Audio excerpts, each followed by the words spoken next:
কিছু সময় পরে অয়ন্তিকার বাবা নিজেকে কিছুটা সামলে নিয়ে নিজের অঙ্গুলি নির্দেশ করল আমাদের পেছনের দেওয়ালের দিকে। আমি মুখ ঘুরিয়ে দেওয়ালের দিকে তাকাতেই আমার পায়ের তলা থেকে জমি সরে গেল।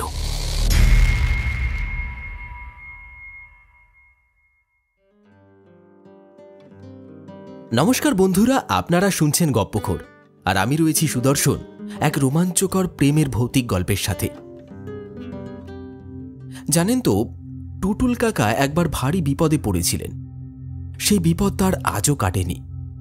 সেই বিপদের কারণেই আজও তার আফসোস হয়। তার জীবনের সেই বিপদের মুহূর্তটি ঠিক কী ছিল আর কেনই বা আজও তিনি সেই মুহূর্তের কথা মনে করলে আফসোস বোধ করেন, তা জানতে হলে শুনতে হবে আজকের সম্পূর্ণ গল্পটি। আশা করছি আমাদের গপ্পখোর চ্যানেলের অন্যান্য গল্পের তুলনায় আজকের এই ভিন্ন স্বাদের গল্পটি আপনার মনে গভীরভাবে ছাপ ফেলে যাবে। তাই অনুরোধ রইল, শুরু থেকে শেষ পর্যন্ত শুনুন এবং গল্পের শেষে কমেন্ট করে জানান আপনার মতামত। তাহলে চলুন বেশি কথা না বাড়িয়ে শুরু করি আজকের গল্প। আজ আপনি শুনতে চলেছেন লেখিকা সুচন্দ্রা করের কলমে গ্রাম বাংলার ভৌতিক প্রেমের গল্প টুটুল কাকার বিপদ। আজও গল্প পাঠে এবং বিশেষ কয়েকটি পুরুষ চরিত্রে আমি সুদর্শন। আজ আমার সঙ্গে বিভিন্ন কণ্ঠে থাকছে সুপমা, সঙ্গীতা, পায়েল এবং তনুশ্রী। শুরু হচ্ছে টুটুল কাকার বিপদ।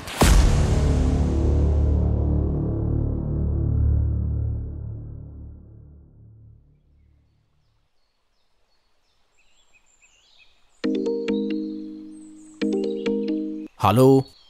হ্যালো টুটুল কাকাই, আমি সুপ্রিয়া বলছি। হ্যাঁ বল সুপ্রিয়া, কি খবর তোর? খবর তো ভালোই, তার জন্যই তো ফোন করলাম গো। তুমি আগে বলো, কেমন আছো? এই চলে যাচ্ছে রে ভগবানের কৃপায়। তা কি ভালো খবর দিবি সেটা বল। বলছি কাকাই, আমার মেয়ে বিন্তির আসছে ডিসেম্বরের 7 তারিখে বিয়ে ঠিক হয়েছে। তোমাকে কিন্তু আসতেই হবে। অনেকদিন সবাই কিন্তু এক হই না। এই তো সুযোগ সবার এক হওয়ার, তুমি কিন্তু এসো। আজ বাবা মা থাকলে কতই না খুশি হতো গো। তাদের যে বড্ড শখ ছিল বিন্তির বিয়েটা দেখার। মাঝে মাঝে কবেই আমাদেরকে ছেড়ে চলে গেছে। আর বাবাও যে এমনভাবে হঠাৎ করে ছেড়ে চলে যাবে সেটাও তো ভাবতে পারিনি বলো। আমার বিন্তিটা যে ওর দিদা দাদুকে খুবই ভালোবাসতো। তুমি তো দেখেছো বলো, ওর মনটা খুবই খারাপ। সে যাই হোক, তুমি একমাত্র বড় আমাদের মধ্যে, তোমাকে কিন্তু আসতেই হবে। এমন খুশির দিনে এইভাবে কাঁদতে নেই রে মা। তোর বাবা মা যেখানেই থাকুক না কেন, ওরা নিশ্চয়ই সবটা দেখছে। ওরা বিন্তিকে মন ভরে আশীর্বাদ দেবে, দেখিস, কাঁদিস না। আর আমি পুরোই চেষ্টা করব যাওয়ার। আমি ওসব কিছু শুনবো না। তুমি কখনো কারোর কোনো অনুষ্ঠানে যাও না। তোমাকে কিন্তু এখানে আসতেই হবে। তা না হলে বিন্তির বাবা তোমাকে কিন্তু জোর করে নিয়ে আসবে। আচ্ছা, এখন রাখি তবে ফোনটা। আরও অনেককে নেমন্তন্ন করতে হবে। তুমি 1-2 তারিখের মধ্যে চলে এসো। হ্যাঁ রাখ, তুইও ভালো থাকিস, আর বিন্তিকে আমার ভালোবাসা দিস। টুটুল কাকাই থাকে আসামে, এক ইঞ্জিনিয়ারিং ফার্মে চাকরি করেন। তিনি বিন্তির বিয়েতে যাওয়ার জন্য মনস্থির করলেন। বিয়েতে আর দিন 15 বাকি মাত্র। তার মধ্যে কত কাজ সেরে ফেলতে হবে। বিয়েতে পরার জন্য কিছু ভালো পোশাক কিনতে হবে। আসাম থেকে কলকাতা ট্রেনের টিকিট কাটতে হবে। বিন্তির জন্য ভালো উপহার কিনতে হবে। আর সবার প্রথমে অফিসে ছুটির জন্য দরখাস্ত দিতে হবে। আরও টুকিটাকি কত কাজ। এত বছর পর টুটুল কাকাই কলকাতা ফিরবে। সেখানে নিজের বলতে শুধু তার 4 দাদাদের ছেলে মেয়েরা বাদে আর কেউ নেই। আর তার গ্রামের বাড়ি তো এতদিনে প্রায় ভগ্নপ্রায় হয়ে গেছে। সেই ছোটবেলার দিনগুলো কতই না ভালো ছিল। এইসব ভেবে টুটুল কাকাইয়ের চোখে জল চলে আসলো। দেখতে দেখতে দিন কেটে যায়। কলকাতায় যাওয়ার সময় হয়ে যায়। টুটুল কাকাইয়ের ট্রেন 3 তারিখে। বিন্তির বিয়ের আগের দিন টুটুল কাকাই পৌঁছয় বিন্তির বাড়িতে।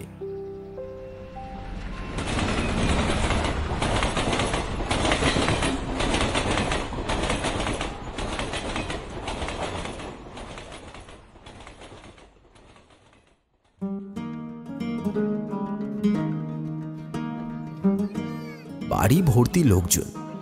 বাড়ির পিছনের দিকের উঠোনে রান্না হচ্ছে দুপুরে। বাড়ির মেয়ে বউরা সবাই কিছু না কিছু কাজে ব্যস্ত। কেউ রান্নার দিক দেখছে, কেউ অন্যান্য কাজ করছে, আবার কেউ বা বিন্তিকে তৈরি করতে গেছে। মানে তার কুমারী অবস্থায় নিজের বাড়িতে শেষ খাওয়া দাওয়া। কি আশ্চর্য এইসব নিয়ম, তাই না? একটা মেয়ে যে কিনা জন্ম থেকে শুরু করে তার বড় হওয়া, তার ভালো লাগার দিন, খারাপ লাগার দিনগুলো নিজের মানুষের সাথে যেই বাড়িটায় কাটায়, সেই বাড়িতেই তার নাকি শেষ খাওয়াটা এমন নামকরণ করে সাজিয়ে গুছিয়ে খেতে দেওয়া হয়। ভারী আজব নিয়ম। সেই দিনটা টুটুল কাকাইয়ের সবার সাথে এত বছর পর দেখা হওয়ার কথা বলতে বলতেই কেটে যায়। টুটুল কাকাই আর বিন্তি তারা নিজ নিজ কাজে সেই দিনটায় ভারী ব্যস্ত ছিল। তাই টুটুল কাকাই রাতের সময় করে একবার বিন্তির সাথে দেখা করে তাকে তার খুব পছন্দের উপহারটা দিয়ে এসেছে। না না, উপহারটা কোনো সোনা দানা নয় বা জামা কাপড় নয়। উপহারটা খুবই বিশেষ ছিল, একটা বই। আসলে বিন্তি ছোটবেলা থেকেই রবীন্দ্রনাথের বই পড়তে খুব ভালোবাসে। তাই কাকাই তার জন্য রবি ঠাকুরের লেখা একটা অন্যতম উল্লেখযোগ্য মহাকাব্য গীতাঞ্জলি তাকে উপহার দেয়। উপহারটি পেয়ে বিন্তির কান্না ভরা চোখে গলা ভারী হয়ে আসে। সে বলে, কাকাই দাদু, তোমার আজও মনে আছে আমার বই পড়তে ভালো লাগে? ভুলে যাওয়ার তো কোনো কারণ নেই রে বিন্তি। হ্যাঁ, আমি এতদিন আসিনি ঠিকই, তবে তোরা সবসময় আমার মনের মধ্যেই ছিলিস রে। এই বলে টুটুল কাকাই বিন্তির মাথায় হাত বুলিয়ে দেয়। বিন্তি চোখের জল মুছে বলে, ধন্যবাদ কাকাই দাদু, এটা আমার বিয়ের শ্রেষ্ঠ উপহার। আচ্ছা, এইবার তুই বিশ্রাম নে। তোকে তো আবার ভোরবেলায় উঠতে হবে, তারপর সারা দিনের ধকল যাবে অনেক। এবার তুই ঘুমিয়ে পড়। টুটুল কাকাই চলে যায়। রাত ফুরিয়ে দিনের শুরু হয়। বিন্তির বিয়ের সময় হলো রাত 3:05। দেখতে দেখতে সারা দিনের বিভিন্ন নিয়ম কানুন শেষ করে বিন্তি অনুষ্ঠান বাড়ি পৌঁছে যায়। বিয়ের লগ্ন দেরিতে থাকায় অতিথিরা সবাই একে একে উপহার দিয়ে খেয়ে দিয়ে বাড়ি ফেরত যায়। রাত তখন 1:30 হবে।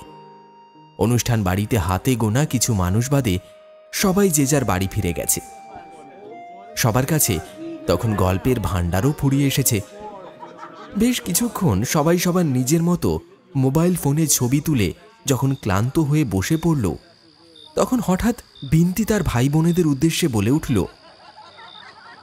এই কাকাই দাদু কোথায় রে? অনেকক্ষণ ধরে দেখছি না, বাড়ি চলে গেছে নাকি? টুটুল কাকাই বলল, তোর বিয়ে দেখতে এসেছি, তোর বিয়ে দেখেই যাব, তার আগে কেন রে? কাকাই দাদু, তুমি আমাদের কিছু গপ্প শোনাও তো, আমরা ভীষণ বিরক্ত হয়ে যাচ্ছি। আগে তো তুমি আমাদের কত গল্প শোনাতে।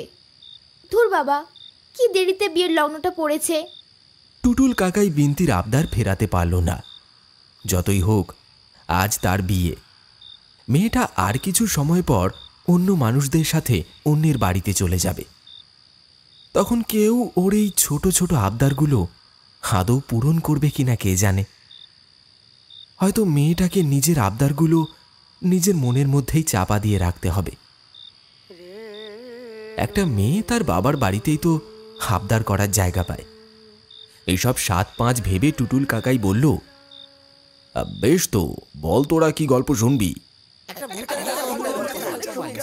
অনেকেই অনেক ধরনের গল্পের আবদার রাখলো, তবে বিন্তি সবাইকে চুপ করিয়ে বলে ওঠে, এই এই এই সবাই থাম তো, আজ আমার বিয়ে, কাল আমি চলে যাব তোদের ছেড়ে। আজ কাকাই দাদু আমার ইচ্ছে মতো গল্প শোনাবে, কাল তোরা তোদের মতো শুনিস, বুঝলি?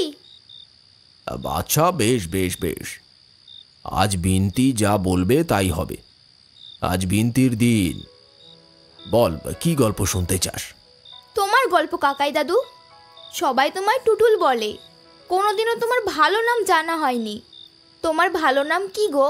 আর তুমি কখনো বিয়ে করনি কেন? শুনেছি তোমার জন্য সবাই অনেক মেয়ে খুঁজেছে, বেশ কিছু ভালো মেয়েও পেয়েছিল, কিন্তু তুমি বিয়ে করনি। আজ তার কারণটা বলো। আমার জীবন কাহিনী শুনবি? ঠিক আছে, তাই হবে। শোন তাহলে বলি। আমাকে তোরা সবাই টুটুল নামে চিনিস, তবে কেউই হয়তো আমার ভালো নাম জানিস না। আমার নাম পার্থ বোস। আমাদের আগের বাড়ি ছিল স্বর্ণপোতা গ্রামে। পরে আমরা সব ভাইয়েরা কাজ পেয়ে যাওয়ায় আর বাবা মা মারা যাওয়ার পর আর গ্রামে কখনো যাইনি। এখন তো জানি না সে জায়গা কেমন দেখতে হয়েছে। সে যাই হোক, আমি যখন এর কাহিনী বলছি তখন আমার বয়স ওই 20 কি 21 হবে। তখন আমি সদ্য বিটেকের জন্য ফার্স্ট ইয়ারে ভর্তি হয়েছি যাদবপুর ইঞ্জিনিয়ারিং কলেজে। সেই বছর দুর্গাপুজোয় আমি আমাদের গ্রামে গেছিলাম। অনেক দিন পর পুজোতে গ্রামে যাওয়ায় আমার গ্রামেরই এক বন্ধুর বাড়িতে দুর্গাপুজোর নেমন্তন্ন আসে। তার বাড়ি আমাদের স্বর্ণপোতা গ্রাম থেকে আরও 2 গ্রাম দূরে। গ্রামের নাম দেবপুরা। আমার বন্ধুর নাম বিষ্ণু মল্লিক। ওদের মল্লিক বাড়িতে প্রায় 150 বছরের পুরনো মা দুর্গার পুজো হয়ে আসছে বংশ পরস্পরায়। আগে ছোটবেলায় অনেক গেছি ওদের গ্রামে। পুজোতে 3 দিন 4 দিন ধরে ওদের বাড়িতে থেকেই পুজো দেখে অনেক আনন্দ করে তারপর বাড়ি ফিরতাম। বড় হওয়ার পর আর সেরকমভাবে যাওয়া হয়নি। আর শহরে এসে যখন থেকে পড়াশোনা শুরু করি তারপর গ্রামে খুব কমই যেতাম। আর গেলেও সেটা দুর্গাপুজোর সময় হয়তো হতো না। 3 বছর পর আবার যে দুর্গাপুজোয় বাড়িতে ফিরেছি সেটা বিষ্ণু জানতে পেরে আমাকে আর আমাদের পুরনো কিছু বন্ধুদের নেমন্তন্ন করে ওদের বাড়ির দুর্গাপুজোতে আসতে বলল। আমি ভাবলাম ঘরে বসেই বা কী হবে, তার চেয়ে ভালো বিষ্ণুর বাড়ি থেকে ঘুরেই আসা যাক। আমাদের স্বর্ণপোতা গ্রামে দুর্গাপুজো হয় না, তাই বাকি বন্ধুরা মিলে ঠিক করলাম আবার ষষ্ঠীর দিন সকাল সকাল বিষ্ণুদের বাড়ি যাব।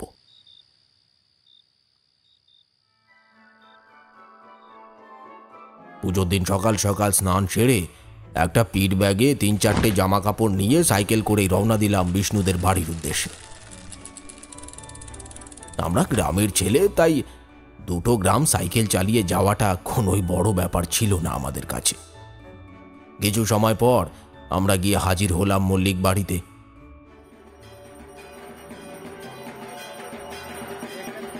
বিষ্ণুদের বাড়ি ঠিক আগের মতোই আছে। প্রথমে আমাদের দেখে কেউ চিনতে পারেনি। তারপর আমরা পরিচয় দেওয়াতে বিষ্ণুর কাকা বললেন, আরে আরে তোরা যে কতদিন পর দেখলাম, তাই তো প্রথমে চিনতে পারিনি। সেই কত ছোটবেলায় তোদের ডেকেছিলাম বলতো, আয় আয় আয়, ভিতরে আয়, ভিতরে আয়, বিষ্ণু ওর ঘরেই আছে, তোরা ওর কাছে যা, তোরা ওর ঘরটা চিনতে পারবি তো?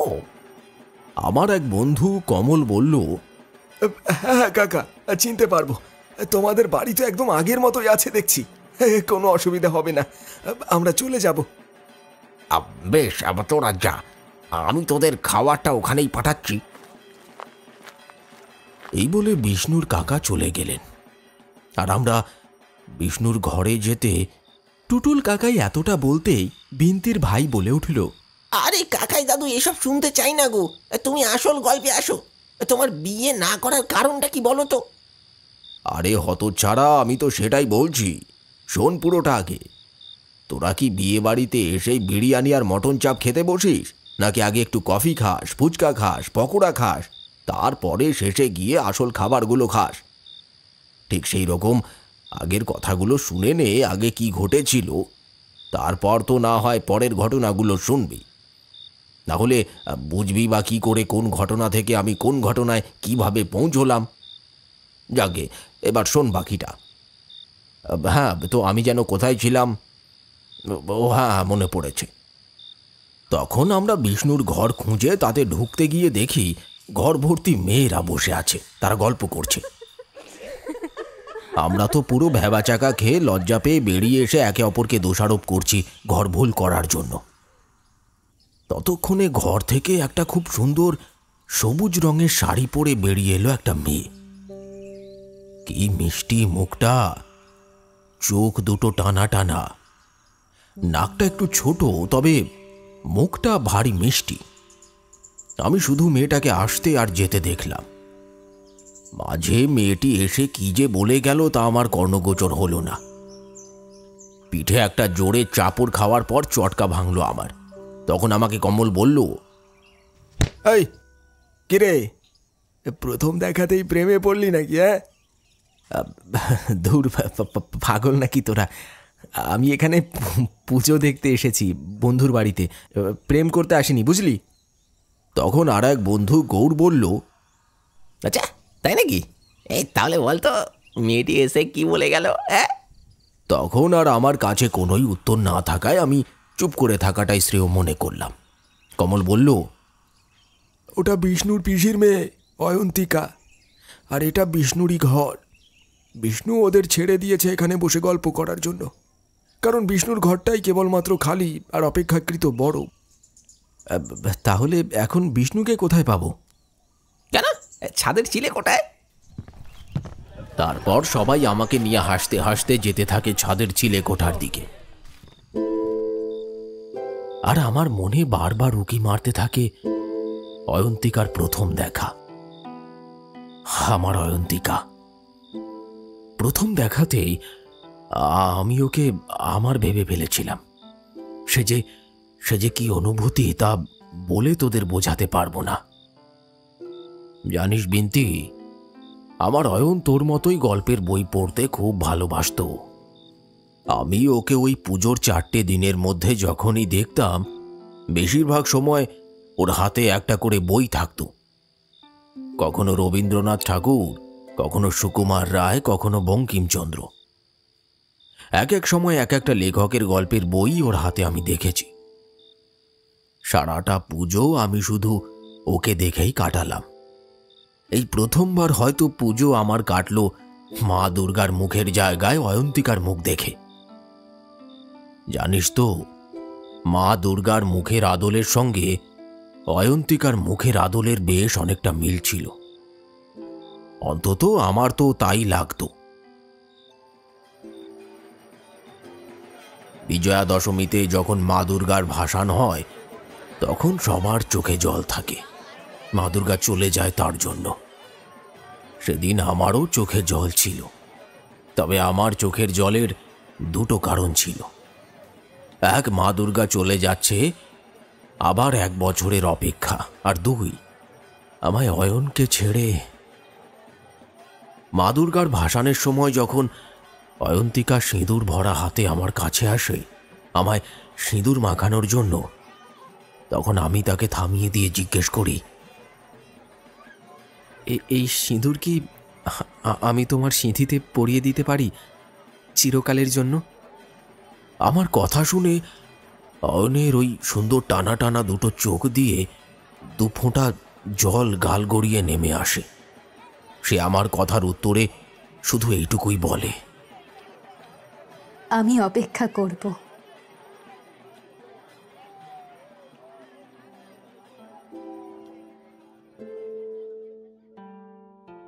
সেই রাতে আর আমাদের কোনো কথা হয়নি। আমরা দুজনেই সারা রাত জেগে কাটিয়েছি।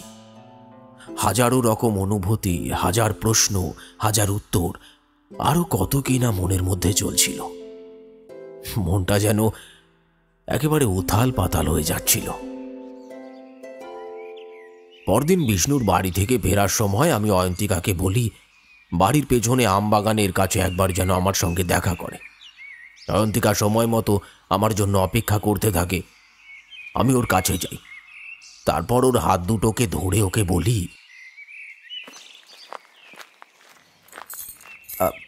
আমি আমি আমি তোমায় খুব ভালোবাসি অয়ন্তিকা। আমি তোমাকে সারা জীবন খুব ভালো রাখবো, কখনো তোমার চোখে জল আসতে দেব না। তুমি কি সেই অধিকারটা আমায় দেবে, যাতে আমি সারা জীবন তোমার মুখে হাসি ফুটিয়ে রাখতে পারি? অয়ন্তিকা আবারও চোখের জল ফেলে বলল, আমিও তোমাকে খুব ভালোবেসে ফেলেছি, তবে এই মুহূর্তে আমি বাড়িতে কিছু জানাতে পারবো না। তোমায় এখন কিছু বলতে হবে না। আমার পড়াশোনাটা শেষ হোক, তুমিও তোমার পড়াশোনা শেষ করো। তারপর যখন আমি ভালো চাকরি পেয়ে যাব, তখন আমি এসে তোমার বাবা মায়ের সঙ্গে কথা বলে তোমায় চেয়ে নেব। তুমি আমাকে সময় দেবে তো? আমি তোমার অপেক্ষায় থাকব। তুমি ভালো মতন পড়াশোনা শেষ করে চাকরি পেয়ে খুব তাড়াতাড়ি ফিরে এসো। আর এই নাও, এই কবিতার বইটা আমার খুব প্রিয়। এই বইটাকে তুমি সব সময় তোমার সাথে রেখো। এই বইয়ের প্রতিটা পৃষ্ঠার প্রতিটা লাইনের প্রতিটা শব্দই আমার ভীষণ প্রিয়। তোমার যখন যখন আমার কথা খুব মনে পড়বে, তোমার মন খারাপ হয়ে যাবে, তখন তুমি এই বইটা পড়ো, তাহলেই তুমি আমাকে তোমার পাশে পাবে। এই বলে অয়ন্তিকা আমার হাতে একটা কবিতার বই ধরিয়ে দিয়ে চলে গেল। রবি ঠাকুরের লেখা সঞ্চয়িতা। সে বই আজও আমার সাথে সব সময় থাকে। ওটা আমার কাছে শুধু বই নয়, বইয়ের রূপে অয়ন্তিকা নিজে আমার সাথে থাকে। বইটির মধ্যে একটা ছোট কাগজে একটা ঠিকানা লেখা আছে। আমি বুঝলাম দূর থেকে আমাদের যোগাযোগের বাঁশের সেতু সে বেঁধে দিয়ে গেছে নিঃশব্দে।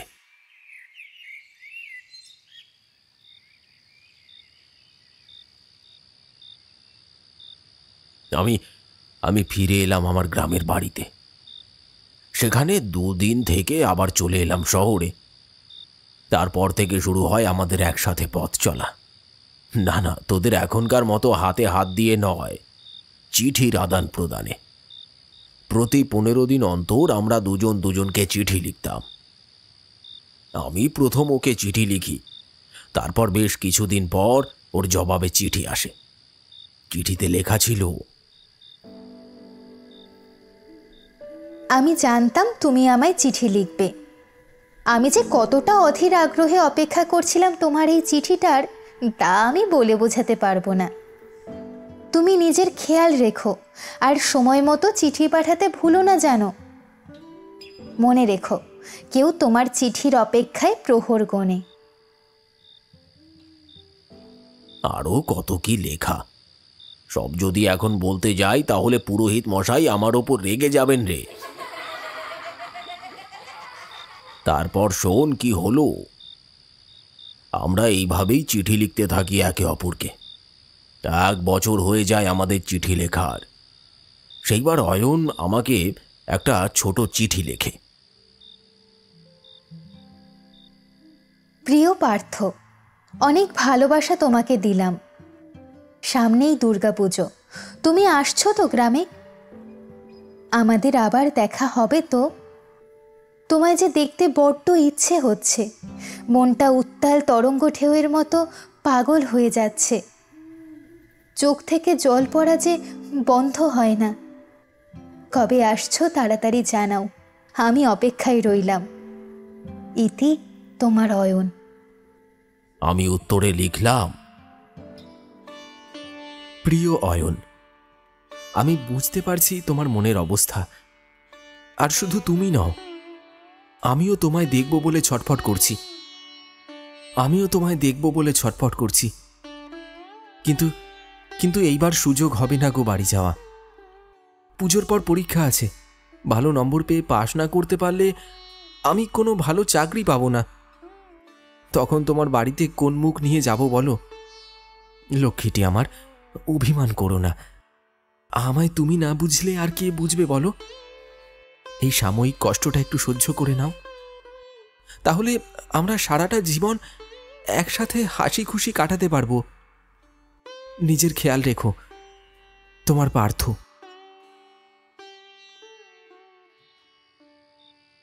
তারপর আমার পরীক্ষা শুরু হয়ে যায়। আমি তখন শহরে যেখানে থাকতাম সেখানের কিছু আশেপাশের বাচ্চাদের পড়ানো শুরু করি। আর তার থেকে পাওয়া টাকায় আমি অয়নকে প্রথম উপহার দিই একটা সবুজ রঙের শাড়ি। সেইবার আমি চিঠির সাথে ওই শাড়িটাও পাঠাই।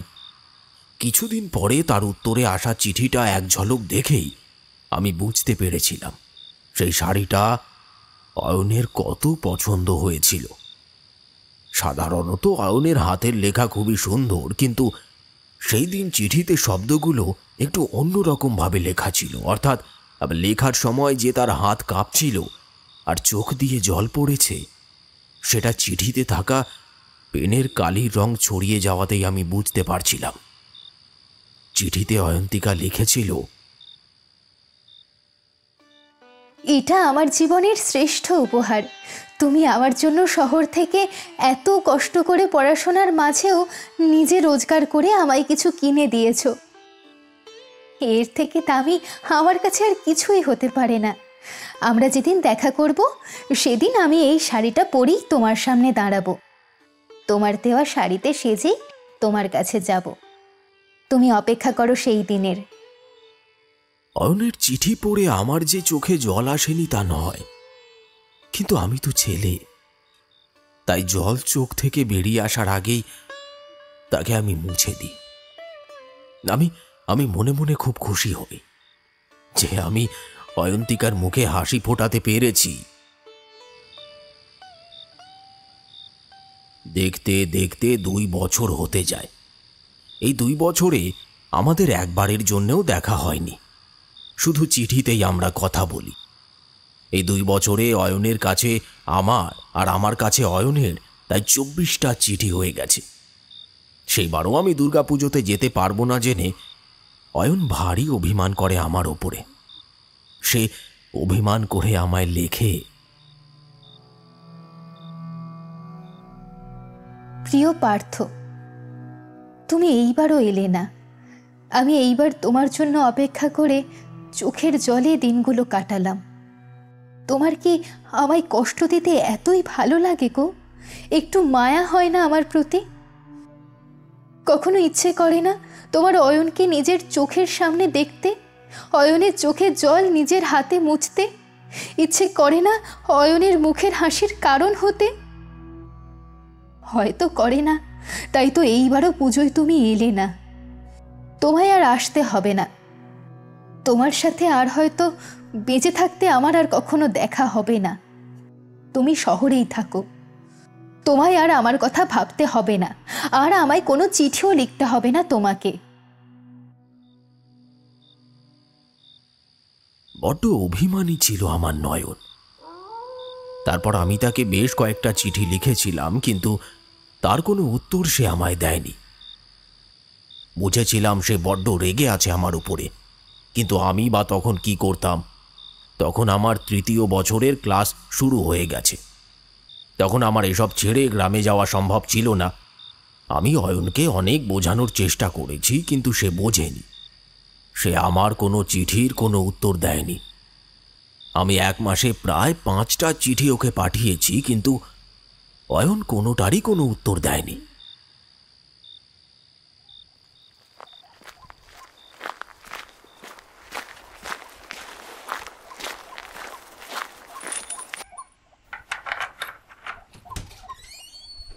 হঠাৎ একদিন কলেজ থেকে মেসে ফিরে দেখি একটা চিঠি এসেছে আমার নামে।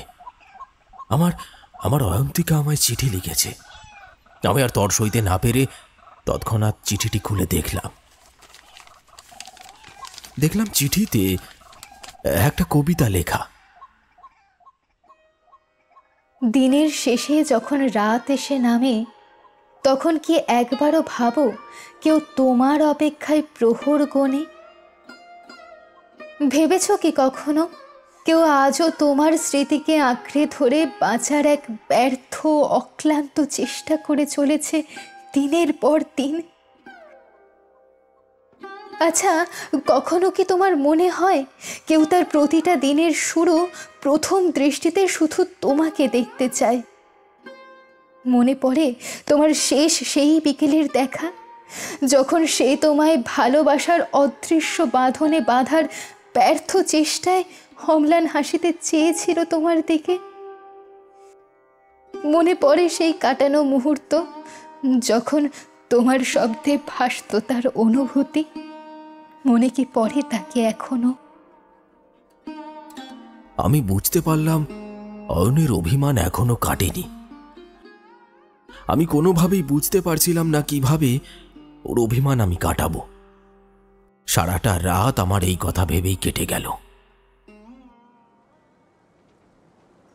পরদিন কলেজ থেকে ফেরার সময় হঠাৎ দেখি কলেজের গেটের সামনে সবুজ শাড়ি পরা একটা মেয়ে দাঁড়িয়ে আছে। শাড়িটা বড্ড চেনা লাগলো। চেনা তো লাগবেই, জীবনের প্রথম রোজগারের টাকায় কেনা শাড়ি, যেটা আমি অয়নকে দিয়েছিলাম। কথাটা মাথায় আসতেই আমার হৃৎপিণ্ডটা যেন কেঁপে উঠল। অয়ন এখানে? আমি দৌড়ে গেলাম অয়নের কাছে। তাকে দেখে আমি হাসবো না কাঁদবো, কোনো কথা বলবো নাকি চুপ করে থাকবো, তার অভিমান ভাঙাবো নাকি তাকে জড়িয়ে ধরবো, কিছুই বুঝতে পারছিলাম না। সবকিছু কেমন যেন তালগোল পাকিয়ে যাচ্ছিল। আমার মাথাটা কেমন যেন ঘুরছিল। অনেক কষ্টে নিজেকে সামলে আমি বললাম, অয়ন, অয়ন, তুমি তুমি এখানে কেমন করে এলে? কেমন চমকে দিলাম বলো?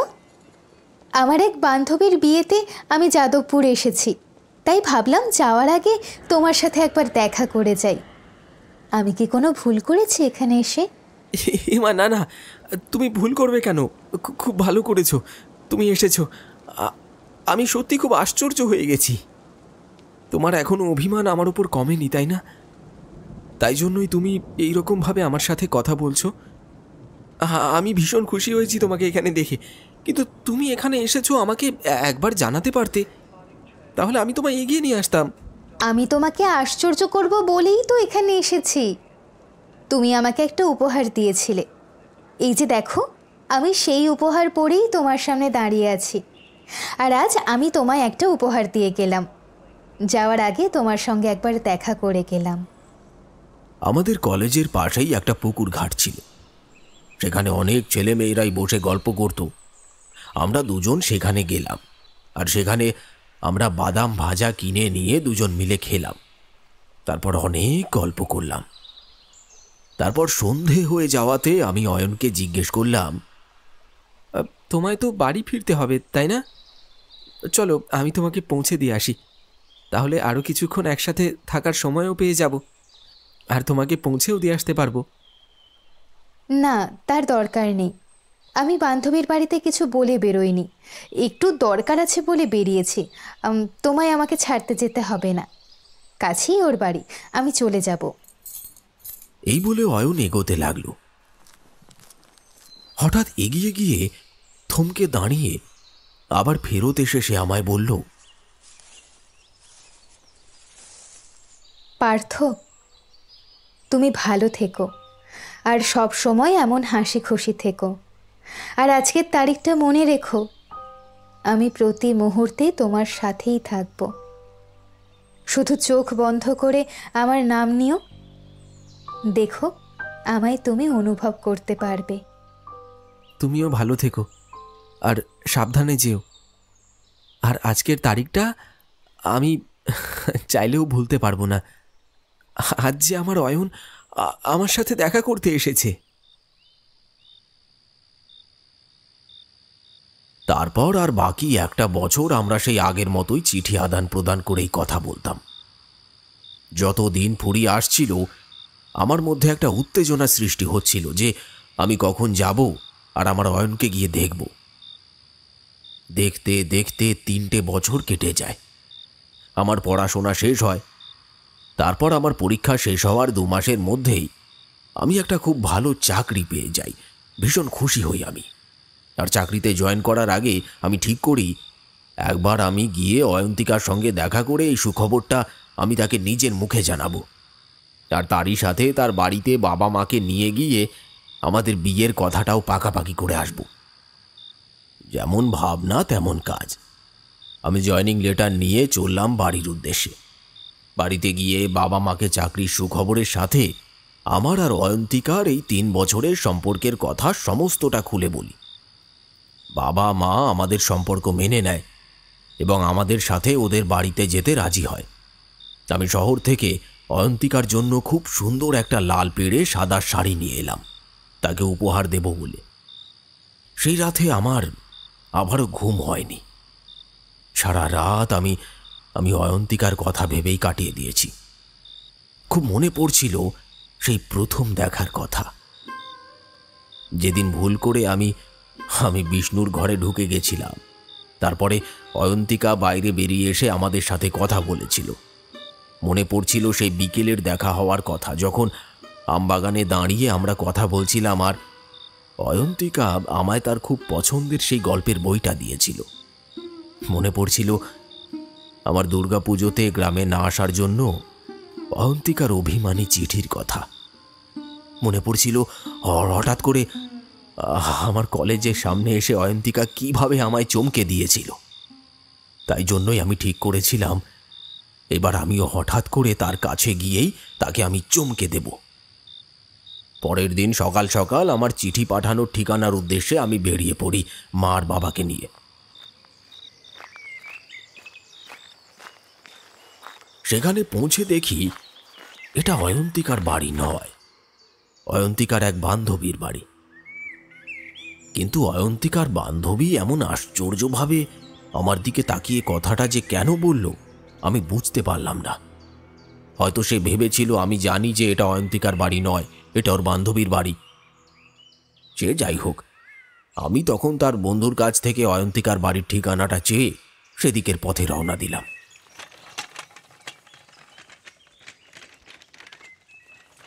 অয়ন্তিকার বাড়ি পৌঁছতে আমাদের প্রায় আধা ঘন্টা সময় লেগে গেল। গ্রামের মধ্যে গরুর গাড়ি অথবা ভ্যান ছাড়া অন্য কোনো ব্যবস্থা নেই, তাই এত সময় লেগেছিল। আমরা দেখতে দেখতে পৌঁছে যাই অয়ন্তিকার বাড়ির সামনে। দোতলা ছিমছাম একটা বাড়ি। বাড়ির সামনে উঠোনে নানান ধরনের গাছ আর বাগান করা রয়েছে। আমি জানতাম অয়ন্তিকার বাগানের খুব শখ। সে এই বাগানের প্রতিটা গাছ নিজের হাতে তৈরি করেছে, প্রতিদিন নিজের হাতে তাদের পরিচর্যা করে। এমনকি সে তো প্রতিটা গাছের একটা করে নামও দিয়ে রেখেছিল। সেসব নাম চিঠিতে আমায় সে লিখে জানিয়েছিল। আমরা অয়ন্তিকার নাম ধরে দরজার বাইরে থেকে কড়া নাড়লাম। অয়ন্তিকা, অয়ন্তিকা! আমাদের আওয়াজ শুনে বাড়ির ভেতর থেকে মধ্যবয়সী একটা লোক বেরিয়ে এসে দরজা খুলে আমাদের উদ্দেশ্যে জিজ্ঞাসা করলেন, কাকে চাই? অয়ন্তিকা আছে? আপনি কে? আমি অয়ন্তিকার বন্ধু, ওর সাথে দেখা করতে এসেছি। আর আপনি নিশ্চয়ই অয়ন্তিকার বাবা। নমস্কার কাকু, আমার প্রণাম নেবেন। আমরা আপনার সঙ্গে কিছু কথা বলতে এসেছি।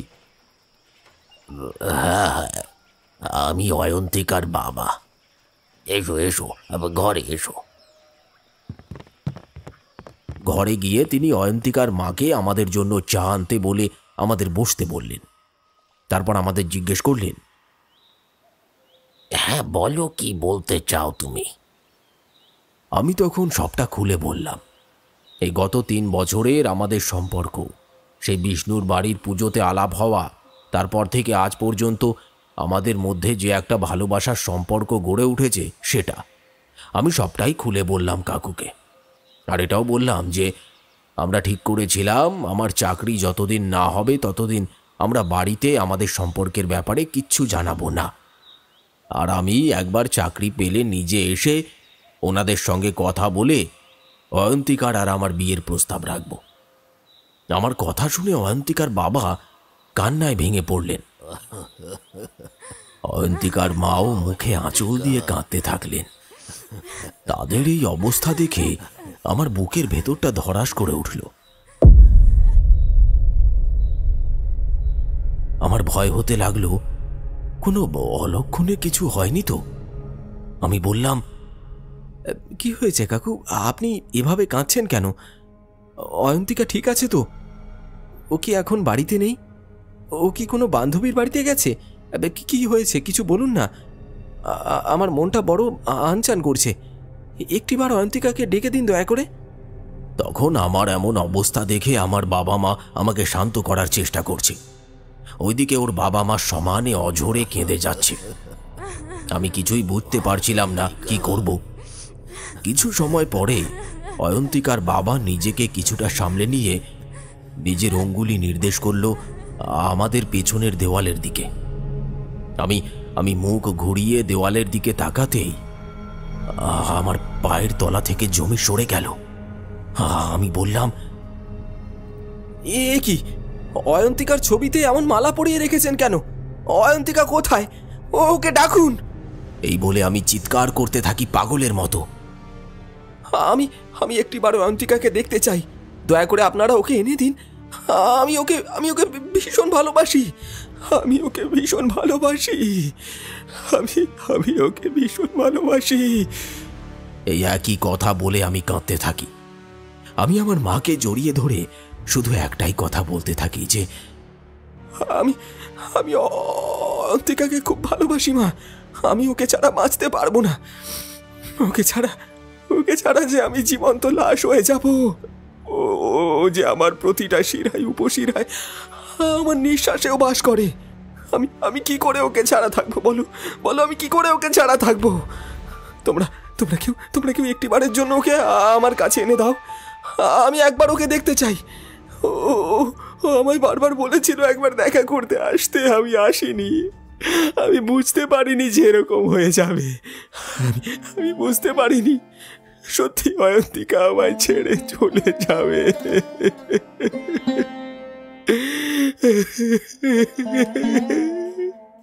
আমি অয়ন্তিকার ছবির সামনে দাঁড়িয়ে ওর ছবিতে হাত রেখে অঝরে চোখের জল ফেলছি, আর শুধু এটুকুই বলছিলাম, তুমি তো আমায় কথা দিয়েছিলে আমার অপেক্ষা করবে, তাহলে এমন ফাঁকি দিয়ে আমায় ছেড়ে চলে গেলে কেন তোমার কথা তুমি রাখতে পারলে না? এই কি তুমি আমায় ভালোবাসো? আমার মা বাবা অয়ন্তিকার বাবা মায়ের কাছে কি হয়েছিল সেটা জানতে চায়। তাতে যা উত্তর আসে তা শুনে আমার গায়ের পশম দাঁড়িয়ে যায়। কাকু বললেন, গত 1 বছর আগে যাদবপুরে অয়ন্তিকার এক বান্ধবীর বিয়ের জন্য অয়ন্তিকা বাড়িতে খুব জেদ করে। তারপর সে ওই বান্ধবীর বিয়েতে যায়। আমরা প্রথমে রাজি না হলেও পরে তার মুখের হাসির জন্য আমরা রাজি হয়ে যাই। মেয়েটাকে আমরা ছোটবেলা থেকে কোনোদিনই চোখের জল ফেলতে দেখিনি, আর কোনোদিন চোখের জল ফেলার মতো কোনো কারণও দিইনি। তাই ওর এই আবদার আমার রাখতে গিয়েই হলো সমস্ত বিপদ। ট্রেনে করে কলকাতায় নামার পর রিক্সা করে অয়ন্তিকা তার বান্ধবীর বাড়ির দিকে যাচ্ছিল। এমন সময় পেছন থেকে একটা বড় গাড়ি এসে ধাক্কা মারে রিক্সায়, আর রিক্সার চালক সহ অয়ন্তিকা ছিটকে পড়ে মাটিতে। অয়ন্তিকার মাথাটা একটা লাইট পোস্টে গিয়ে ধাক্কা খায়। ততক্ষণ অয়ন্তিকা সেখানেই শেষ নিঃশ্বাস ত্যাগ করে। আশেপাশের লোকজন তাকে নিয়ে হাসপাতালে যায়, আর সেখান থেকেই পুলিশ অয়ন্তিকার ব্যাগ খোঁজাখুঁজি করে ওর বন্ধুর পাঠানো চিঠিটা পায়। সেখান থেকেই প্রথমে ওর বন্ধুর বাড়িতে খবর দেওয়া হয়, তারপর আমাদের কাছে খবর দেওয়া হয়। আমরা তৎক্ষণাৎ সেখানে পৌঁছাই আর অবন্তিকার দেহ নিয়ে এখানে ফেরত চলে আসি। কাকু, এটা আপনি কবেকার কথা বলছেন? আমি 1 বছর আগের কথা বলছি। এপ্রিল মাসে 12 তারিখ। তারিখটা শুনে আমার শিরদাঁড়া বেয়ে ঠান্ডা রক্তের হিমেল স্রোত বয়ে গেল। কারণ অয়ন্তিকা যদি এপ্রিলের 12 তারিখেই মারা যায়, তাহলে 15ই মে আমার সঙ্গে কে দেখা করতে এসেছিল ওই সবুজ শাড়ি পরে? সে কি অয়ন্তিকার আত্মা ছিল? আর আমি তাহলে গত 1 বছর ধরে কার সাথে কথা বলছিলাম? এসব কথা ভাবতে ভাবতে আমি কাকুকে অয়ন্তিকার ঘরটা দেখতে চাই বললাম। কাকু রাজি হয়ে অয়ন্তিকার ঘর খুলে দিলেন।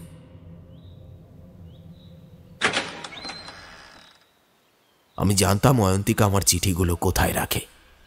আমি সোজা গেলাম অয়ন্তিকার আলমারির সামনে। আলমারি খুলে একদম ওপরের তাকের বাম দিকের পিছনের দিকে হাত দিতেই আমার হাতে পড়ল চিঠির গুচ্ছটা। একদমই সময় নষ্ট না করেই আমি ওগুলো বের করে দেখতে থাকি। চিঠি গুনে দেখি 24টা চিঠি, মানে 1 বছরের চিঠি কম আছে। আমি আর কোনো কথা কারোর সাথে না বলেই এক ছুটে বেরিয়ে গেলাম বাড়ি থেকে। আমি শুনতে পাচ্ছিলাম পিছন থেকে মা বাবা কি রে বাবু, কোথায় যাচ্ছিস বলে চিৎকার করে, কিন্তু তখন আমি দিশে হারার মতো ঊর্ধ্বশ্বাসে দৌড়াতে দৌড়াতে হোঁচট খেয়ে পড়ে গিয়ে আবার উঠে যতটা তাড়াতাড়ি সম্ভব পৌঁছলাম অয়ন্তিকার বান্ধবীর বাড়িতে। আমি গিয়েই জোরে জোরে দরজা ধাক্কাতে থাকি। দরজা খুলে আমাকে ওই অবস্থায় দেখে অয়ন্তিকার বান্ধবী কিছু না বলেই চিঠিগুলো আমার হাতে দিয়ে বলল, আমি জানতাম তুমি সবটা জেনে এখানে আসবে পার্থ, তাই আমি চিঠিগুলো নিয়ে তৈরি ছিলাম। এই নাও তোমার গচ্ছিত ভালোবাসা, এতদিন আমার কাছেই ছিল। আমি আগে তোমায় জানাইনি যাতে তোমার পড়াশোনার কোনো ক্ষতি না হয়, কারণ অয়ন্তিকা আমায় বলেছিল তুমি আসার আগে ওর যদি কিছু হয়ে যায় তাহলে আমি যেন তোমায় কিছুই না জানাই। তবে এতদিন অয়ন্তিকার চিঠি না পেয়ে চুপ করে রইলে কেমন করে, সেটা ভেবেই আমি আশ্চর্য হয়ে গেলাম।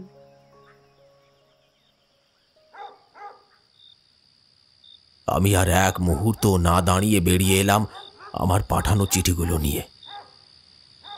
চিঠিগুলো আজও খামবন্দি। এটা ভেবে আমার হাত কাঁপতে থাকে যে এই চিঠিগুলো পড়ার মানুষটা আর আমার জীবনে নেই। আফসোস হয়, খুব আফসোস হয় যে সেইবার কেন আমি এসে দেখা করলাম না ওর সাথে। আমার অভিমানী অয়নের মুখের কথা সত্যি হয়ে গেল। আমি সত্যি আর জীবিত অবস্থায় তাকে দেখতে পেলাম না। আমি ওকে কখনোই ভুলতে পারবো না, আর চেষ্টা করিও না। কারণ কাউকে ভুলে যাওয়ার জন্য তাকে মনে করতে হয়, আর আমার অয়নকে আলাদা করে মনে করতে হয় না। সে সব সময় আমার সাথে আছে, আমার সাথেই থাকবে। সেদিন কলেজের পাশে পুকুর ঘাটে দাঁড়িয়ে ওর কথাগুলোর তারতম্য না বুঝলেও এখন বুঝতে পারি ভালোই। এতটা বলে টুটুল কাকাই নিজের চোখ বন্ধ করল, আর তার মুখে একটা হালকা হাসির রেশ ফুটে উঠল। সবার চোখে তখন জল। এদিকে বিন্তির বিয়ের লগ্নের সময় হয়ে এসেছে। বিন্তির মামি বিন্তিকে ডাকতে এসেছে। সবাই বিয়ের মণ্ডপের দিকে যেতে থাকে। তাড়াহুড়োতে টুটুল কাকায়ের হাতে থাকা ব্যাগটা থেকে একটা পুরনো বই হঠাৎ মাটিতে পড়ে গেল। বিন্তি বইটা তুলে বলল, কাকাই দাদু, এই নাও, তোমার বইটা মাটিতে পড়ে গেছিল। টুটুল কাকাই একটু হেসে বইটি মুছতে মুছতে বইটির উদ্দেশ্যে বলল, তোমার কোথাও লাগেনি তো অয়ন? রাগ করে না লক্ষ্মীটি। এরপর থেকে আরো সাবধানে তোমায় রাখবো আমি আজীবন। টুটুল কাকায়ের কথা শুনে বিন্তি বুঝল সম্পর্ক টিকিয়ে রাখার জন্য তার পূর্ণতার দরকার হয় না। সম্পর্কের পরিণতি যাই হোক, ভালোবাসা নিজের মনে টিকিয়ে রাখতে হবে একে অপরের প্রতি। বিন্তি এই কথা ভাবতে ভাবতেই বিয়ের পিঁড়িতে বসে পড়ে।